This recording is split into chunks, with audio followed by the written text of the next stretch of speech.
malapit na ho ang eleksyon, nalarapat na pag-usapan, ano ba ang karakteristik na hinahanap natin sa ating magiging leader? Patuloy pa rin po ba ang nangyayari na gumagastos ang legislative ng pondo na walang liquidation? Gusto ho nyo ba yan?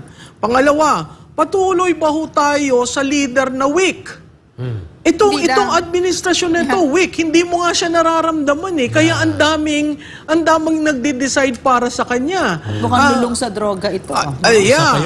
Yung siguro ang isang reform na kailangan na final balita ko ni Congressman Duterte, yung mandatory na hair follicle exam para sa mga nakaupo at dun sa appointed at dun sa tatakbo. So gawin po natin 'yan para hindi natin pinagdududahan ng ating leader. Bakit?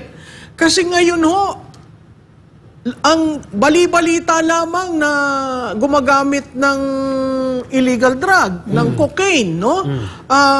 Tapos may lumabas na nag-personal testimony na sinabi na ako'y binigyan.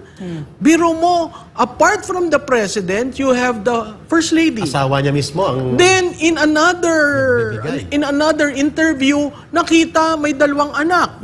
So kung ang iyong inner circle sa pamilya ganyan, impaired judgment ka na nga dahil kailangan kang tumira para ka makapagdesisyon, napakahirap niyan. Katulad niyan, yan, kita nila.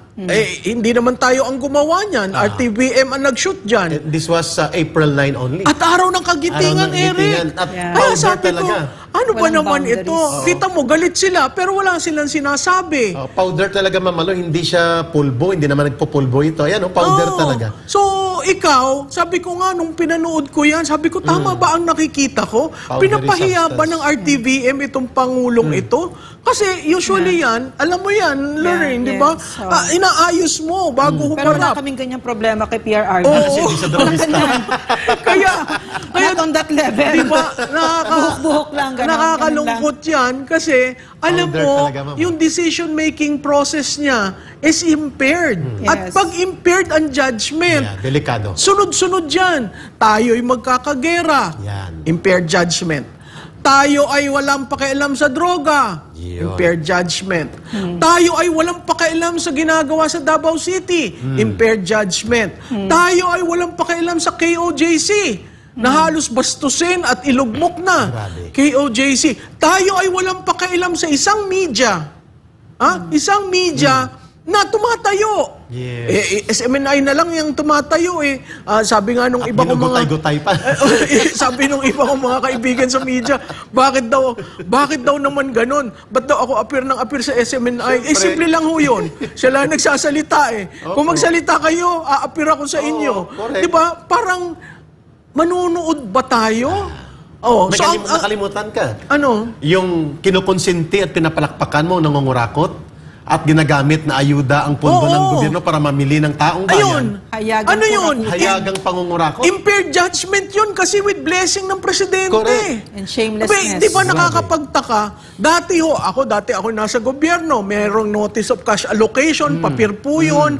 Tapos may SARO, papel po yun, bago maging cash.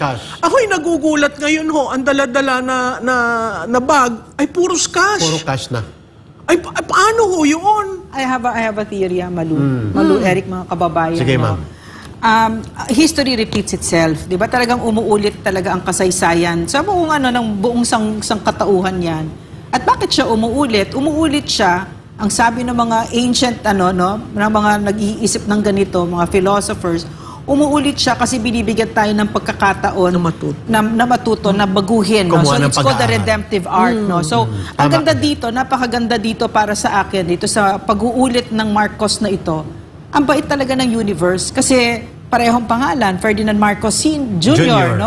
May first lady na ganun din. Tapos merong Romualdez, ganun din. May plunder, may pagmamalabis, pag-silent ng press. Parang sinasabi ng universe, anong tingin nyo? Matututo pa ba kayo dito? 20 years pa ba bago nyo itong gagawin yung dapat nyong gawin? So that's the redemptive arc of the Filipino. You know where you're going to put yourself the next time it happens. Kasi ang layunin ng kasaysayan ay hindi lamang po ang pag-aaral sa nakaraan, kundi bilang maging gabay para sa future. Oo, yun. Yun pong purpose Yun naman ang pinaglalaban natin, yung mga anak natin at salinlahing Pilipino. Redemptive at the same time restorative. Ibig sabihin yung mga nawalang values, marirestore sa atin sapagkat nag-aral tayo mula sa karanasan, yung sabi ni Ma'am Malu sa kanyang kahenerasyon. Ma'am, hold your line sapagkat there is an important analysis na kukuhanin namin sa iyo tungkol dito sa laro ng survey na gustong ipahiya si Vice Presidente na siya daw ay nag-nosedive by 17% mula sa kanyang trust and approval rating. Samantalang si Marcos Jr., hindi nila ipinakita na ang net satisfaction rating ay 27%, napakababa. At among the modern presidents natin, isa ito sa pinakalugmok na rating ng presidente. Tunghayan natin ang ulat na ito, and then as a research fellow na marunong sa ganitong social political survey, magbigay po kayo ng analysis. Tunghayan muna natin ito. Ayun lang ako nakakita. Ikinagulat ni Vice President Sara Duterte ang survey ng Okta Research na nagtatanong sa mga respondent nito kung sila ba ay pro-Marcos o pro-Duterte. Aniya, talaga bang gumastos pa ng pera ang mga nasa likod ng survey para lang sa ganyang klase ng tanong? Nakakagulat lang kasi ngayon lang ako nakakita ng survey na ang tanong ay pro-Marcos ka ba or pro-Duterte ka ba. Hindi ko lang alam kung merong nangyari na survey noon na nagtatanong kung pro-Aquino ka ba o pro-Duterte ka ba or pro-Arroyo ka ba or pro-Estrada ka or pro-Aquino ka or pro-Marcos ka.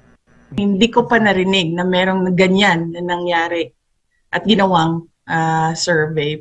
Kaya medyo nagulat ako na talagang gagastos ka ng pera para tanungin ng mga tao kung pro-Marcos ka or pro-Duterte ka.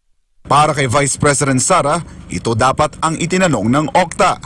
Dapat siguro nilagay doon, pro-Pilipinas ka ba? I'm sure lahat yun nilipat doon sa pro-Pilipinas at wala nang maiwan sa pro-Duterte o pro-Marcos.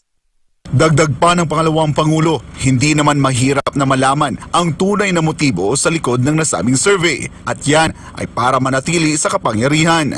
Ang motibo dyan is perpetuation in power. So lahat ng threat sa power mo, sisirain mo talaga. It's very obvious. Sa lahat ng naririnig mo, nakikita mo na ginagawa, ang motibo dyan is ayaw ko na bumaba sa akin na ito forever. Kaya sirain ko kayo lahat. Wala akong pakialam kung totoo man o hindi ang paninira ko sa inyo. Basta lang masira kayo. Everything is all about politics and power. Para kay Vice President Sara, bagamat hindi niya masusukat ang trust at approval ng mga tao tuwing siya ay nag-ikot sa iba't ibang lugar, pero nakikita niya ang mainit na pagtanggap ng mga tao. Pero nakikita ko ang pagtanggap ng mga tao at nakikita ko na wini-welcome nila kapag pumupunta kami doon sa isang lugar at nagtatrabaho.